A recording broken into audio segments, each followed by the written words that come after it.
धर्म और जात से ऊपर उठकर। तो बहुत बड़ा ये आईना है समाज के लिए ये फ़िल्म, और मैं तो चाहता हूँ कि प्रत्येक भारतीय इस फ़िल्म को अवश्य देखे। हमारी सोच बदलनी चाहिए। वहाँ पे नारे लगते हैं विश्वविद्यालय में कि भारत तेरे टुकड़े होंगे। ये अखिलेश यादव को हम लोग गंभीरता से नहीं लेते हैं। हमारे समझ से तो वो तो दगा कारतूस हैं कि वो कहे हैं कि हाँ फ़िल्म बननी चाहिए तो बिल्कुल फ़िल्म बने। श्री राम जन्मभूमि के ऊपर भी फिल्म बननी चाहिए। जिस तरह कार सेवकों के ऊपर गोलियां चलाई गई वो भी फिल्म बननी चाहिए। और लोगों को गुमराह किया गया कि मुस्लिम यहाँ से खतरे में है, मुस्लिम को यहाँ से निकाल दिया जाएगा। जब घुड़सवार जो था उसने बताया, जो पिट्ठू वो था, उसने कहा कि वो साहब देखिए वो वहाँ पे आज़ाद कश्मीर है। मतलब पीओके को वो कह रहा था, हाथ उठा के दिखा रहा था कि वो वहाँ पर आज़ाद कश्मीर है। तो हमने कहा ये कौन सा कश्मीर है? तो कहा ये गुलाम कश्मीर है। जहाँ हम लोग खड़े थे वो कह रहा था गुलाम कश्मीर है। इस वक्त हमारे साथ मौजूद हैं गोंडा की महनौन विधानसभा सीट से भाजपा के विधायक विनय कुमार द्विवेदी जी। द्विवेदी जी, बहुत बहुत स्वागत है आपका यूपी टाइम्स में। नमस्कार।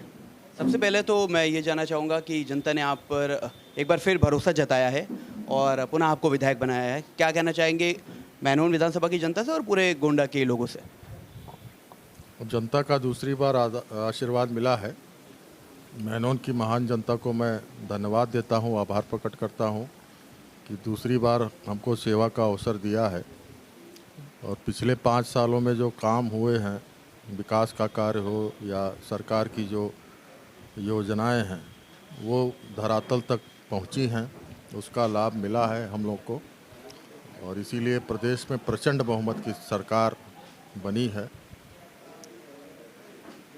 हमने जब इससे पहले भी हम कवरेज पे गए महनौन विधानसभा सीट पर, तो हमने एक चीज़ वहाँ पर देखी कि जिस तरह से माहौल प्रदेश भर में देखा गया कि भाजपा और सपा का है, तो वहाँ मुन्ना द्विवेदी का एक अलग नाम चल रहा था, मुन्ना भैया का। और सभी वर्ग के लोगों को भी हमने देखा कि जिस तरह से देखा जाता है कि मुस्लिम वोट बैंक भाजपा की तरफ नहीं होता है या सपा का कोर वोटर होता है, वहाँ पे मुस्लिम लोग भी आपकी बात कर रहे थे कि जिस तरह से आपका काम रहा है। तो क्या लगता है इस बार भी आप फिर उनकी जो भी नीड है फुलफ़िल करेंगे आप? बिल्कुल। मैंने जो 5 साल सेवा किया है बगैर किसी भेदभाव के, ये नहीं देखा कि किसने वोट दिया है किसने नहीं दिया है। जो भी फरियादी आया मेरे पास, मेरे घर का दरवाज़ा हमेशा खुला रहता है। और आप देख रहे होंगे इसमें कोई दरवाज़ा नहीं है, जो भी चाहे जो भी आ सकता है, चाहे बड़ा आ सकता है चाहे छोटा आ सकता है। और लोगों का आशीर्वाद और प्रेम मुझे मिला। और मैंने विकास भी उसी तरह किया। ये नहीं देखा कि हमको कहाँ से वोट मिला है कहाँ से नहीं मिला है, कहाँ विकास होना चाहिए। जो लोगों की समस्या थी, जो मूलभूत सुविधाएं थी, उसको ध्यान में रखते हुए मैंने हर क्षेत्र में, हर गांव में प्रयास किया है कि हर गांव में विकास पहुँचे। और कुछ ना कुछ कार्य हर गांव में हुए हैं, तो इसका लाभ भी अवश्य मिला है। अगर हम बात करें इस वक्त की, तो एक बहुत ज़्यादा पूरे देश में चर्चा हो रही है कश्मीर फाइल्स फिल्म को लेकर। क्या कहना चाहेंगे उस चीज़ को लेकर आप? देखिए, ये फिल्म नहीं बनी है, ये आईना है जो समाज को दिखाने के लिए। ये सच्ची घटना पर आधारित ये फिल्म है। और मैं धन्यवाद देता हूँ निर्देशक को और जो फिल्म में जो कलाकार जिन्होंने काम किया है। जो भावनाएं इस फिल्म से निकली हैं, सबसे पहले तो हम लोग एक इंसान हैं, मानव हैं, और मानवता हमारा धर्म है। तो पूरे दुनिया में, भारत में ही नहीं पूरे दुनिया में अगर कोई नरसंहार होता है या कोई इस तरह की घटनाएं होती हैं, कहीं भी युद्ध होता है, तो वो दृश्य देख के, वो वीडियो फोटो देख के हमारा दिल दहल जाता है। अभी आपने देखा होगा अफ़गानिस्तान में तालिबान ने कब्जा किया, किस तरह वहाँ हवाई जहाज़ पे लोग लटक के भाग रहे थे, छत से कूद जा रहे थे व्यक्ति।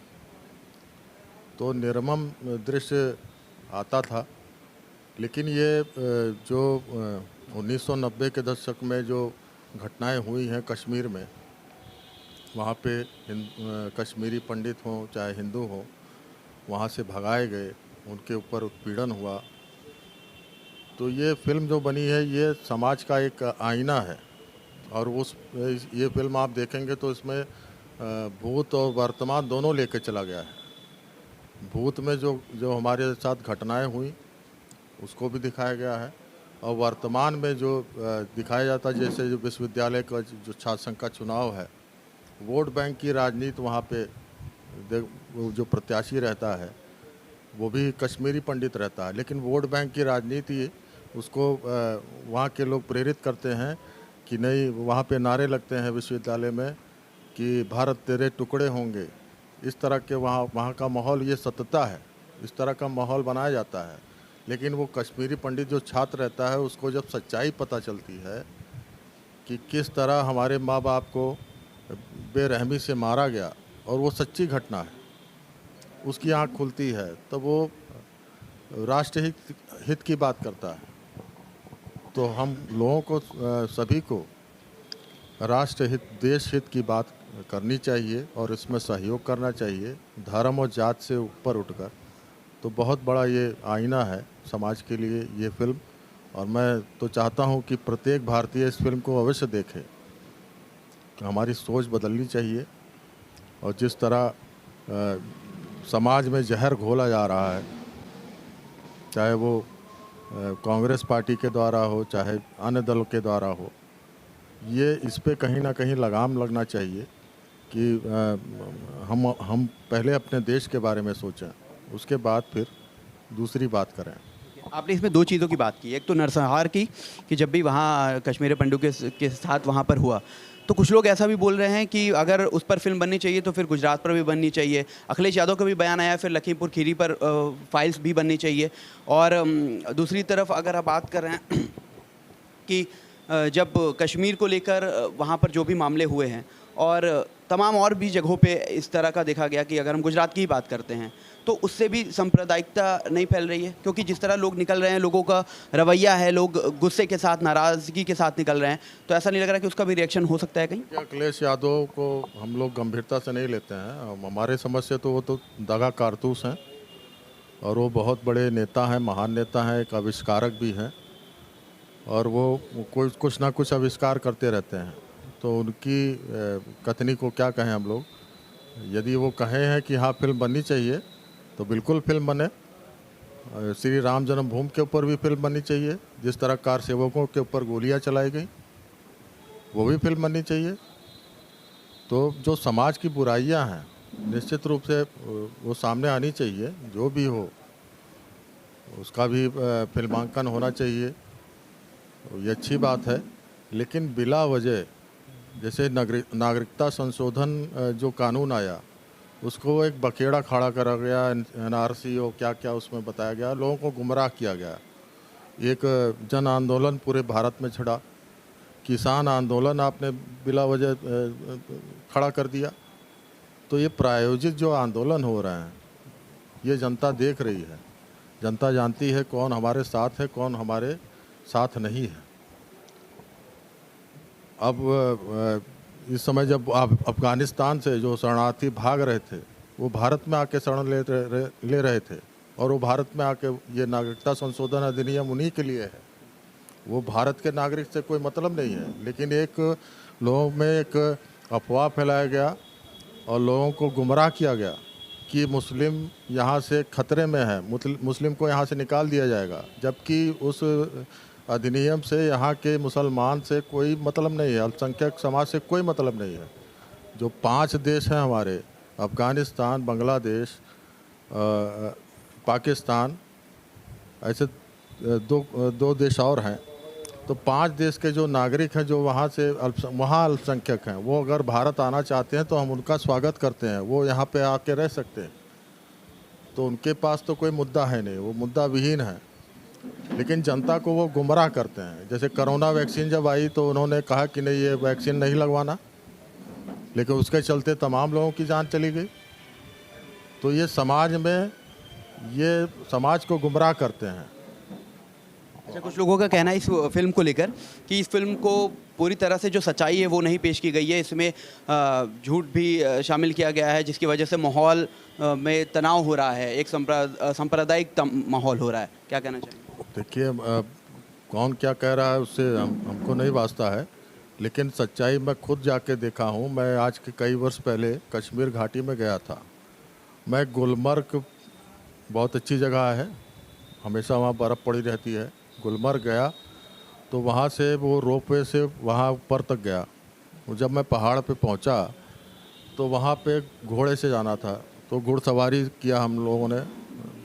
घोड़े पे बैठ के एक आदमी साथ में पैदल चल रहा था और वो कश्मीरी थे। तो जब हम वहाँ पहुँचे तो वो घुड़सवार जो था उसने बताया, जो पिट्ठू वो था, उसने कहा कि वो साहब देखिए, वो वहाँ पे आज़ाद कश्मीर है। मतलब पीओके को वो कह रहा था, हाथ उठा के दिखा रहा था कि वो वहाँ पर आज़ाद कश्मीर है। तो हमने कहा ये कौन सा कश्मीर है? तो कहा ये गुलाम कश्मीर है। जहाँ हम लोग खड़े थे वो कह रहा था गुलाम कश्मीर है।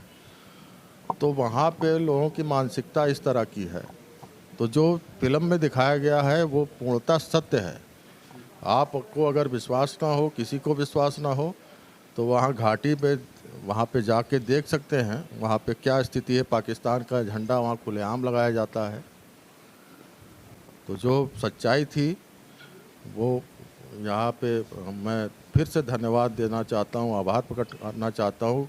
भला किसी ने हिम्मत की है, निर्माता निर्देशक ने हिम्मत की है, फिल्म बना के बहुत बड़ा काम किया उन्होंने। एक आपने कहा आपने ये फिल्म देखी, तो एक बहुत इस फिल्म को लेकर माहौल चल रहा है कि जो भी देखता है वो तमाम लोगों को मुफ्त दिखा रहा है। तो क्या आपको भी किसी ने पहले दिखाया था कि यार ये लो टिकट हमारी तरफ से और आप देख के आइए, ऐसा कुछ हुआ आपके साथ? नहीं, मैंने कहा कि प्रत्येक भारतीय को देखना चाहिए, कि हमको जागना चाहिए अब, कि हम अगर राष्ट्र हित के बारे में अगर यदि सोचें तो ये बहुत ही अच्छा काम होगा और अनर्गल अफवाहों पे ना जाएं, किसी के बहकावे में ना जाएं। तो ये बहुत ही आवश्यक है। अगर कोई टिकट नहीं खरीद पा रहा है, नहीं संपन्न है, तो अगर कोई चैरिटी करना चाहता है तो उसके लिए सबको आगे आना चाहिए, सबको इसमें सहयोग करना चाहिए। ये बहुत समाज का ये आईना है और ये आईना सबको देखना चाहिए। तो मैं आपने भी चैरिटी की है, कुछ शो फ्री कराया? बिल्कुल, मैंने भी अपने तरफ से की है और ये चैरिटी की है और लोगों का बहुत ही अच्छा रिस्पांस भी आ रहा है। हमारे जनपद के एक बहुत बड़े उद्योगपति हैं श्री केदारनाथ पांडे जी, जो जीकेन कंपनी के मालिक हैं। उनके द्वारा इस 16 मार्च से ये निःशुल्क पिक्चर दिखाने का कार्य शुरू हुआ है।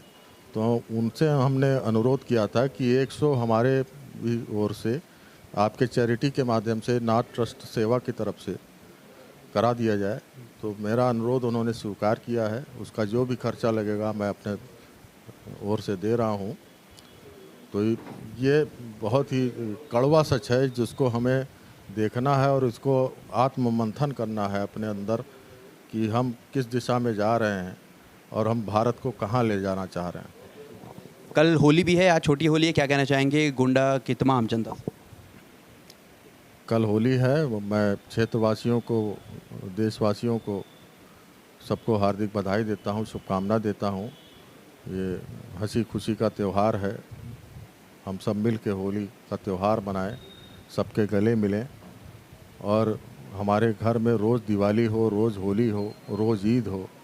यही मेरी ईश्वर से प्रार्थना हो, हर घर में खुशी हो।